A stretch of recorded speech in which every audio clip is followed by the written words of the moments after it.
आता नाशिकमधून एक सविस्तर बातमी बघूयात। नाशिकच्या सिडको भागामध्ये 6वीत शिकणाऱ्या 11 वर्षीय विद्यार्थिनीच्या मृत्यूने सर्वत्र खळबळ माजली। शाळेच्या इमारतीवर 3 मोबाईल टॉवरच्या लहरींमुळे त्रास होऊन या मुलीचा मृत्यू झाल्याचाही आरोप होतोय। दरम्यान तक्रारीनंतर महापालिकेच्या शिक्षण विभागाने या प्रकरणी चौकशीचे आदेश दिलेत।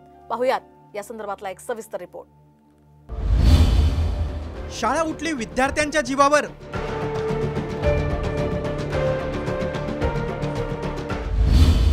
मोबाईल टॉवरच्या रेडिएशनमुळे मुलीचा मृत्यू।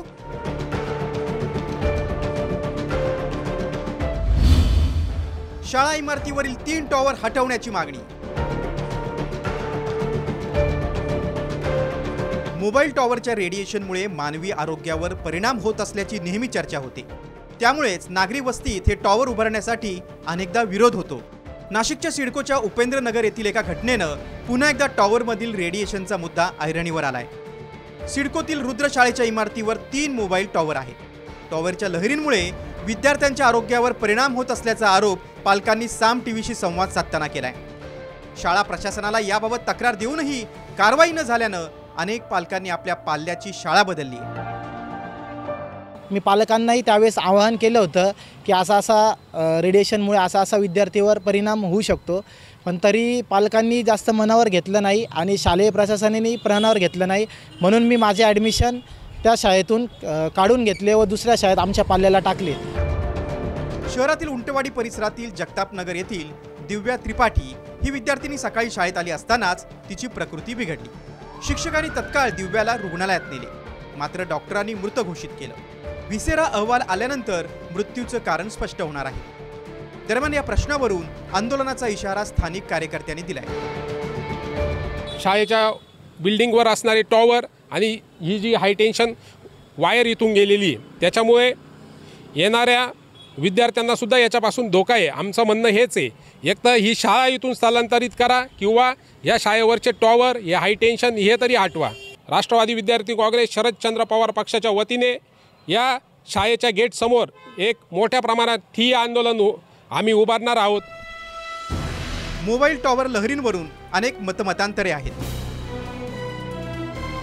मोबाईल टॉवर लहरींच्या संपर्कात आल्यास चिडचिडेपणा, नकारात्मक विचार, सतत डोके दुखणे, शारीरिक कमजोरी, थकवा येणे असे प्रकार होत असल्याचे तज्ज्ञांचं मत आहे। तर काहींच्या मते रेडिएशनचा काहीच परिणाम होत नसल्याचा दावा केला जातो। बिल्डिंगवरती जे विविध प्रकारचे टॉवर्स लावलेले असतात, याच्या विविध प्रकारच्या वेव्ज असतात। काही इन्फ्रारेड असतात तर काही अजून वेगळ्या वेव्ज असतात, पण याचा तुमच्या शरीरावरती नक्कीच विपरीत परिणाम होऊ शकतो। सेम तसाच या घटनेत सुद्धा आपल्याला लक्षात येतोय। मोबाईल टॉवर उभारणीसाठी नियम काय आहेत ते पाहूया। महापालिका क्षेत्रात मोबाईल टॉवर उभारणीसाठी मनपाच्या नगर रचना विभागाची परवानगी आवश्यक असते। डेव्हलपमेंट कंट्रोल नियमानुसार ती जागा टॉवरच्या मालकाची असावी, अन्यथा जागा मालकानं जागा संबंधित कंपनीस वापरासाठी देत असल्याबाबत ना हरकत प्रमाणपत्र देणं गरजेचं आहे। टॉवरच्या उंचीच्या तुलनेत जमिनीचं क्षेत्रफळ आणि बांधकाम करणं महत्त्वाचं असतं। टॉवर उभारणीसाठी परिसरातील रहिवाशांची ना हरकत महत्त्वाची असते। दरम्यान पालकांच्या आरोपांची गंभीर दखल महापालिकेच्या शिक्षण विभागानं घेतली। नाशिक शहरातील अनेक शाळांच्या जवळ आणि शाळेच्या टेरेसवर मोबाईल टॉवर लावण्यात आलेत। शिक्षण विभागाच्या कारवाईकडे आता सर्वांचं लक्ष लागलंय। तबरेज शेखसह ब्युरो रिपोर्ट, साम टीव्ही न्यूज, नाशिक।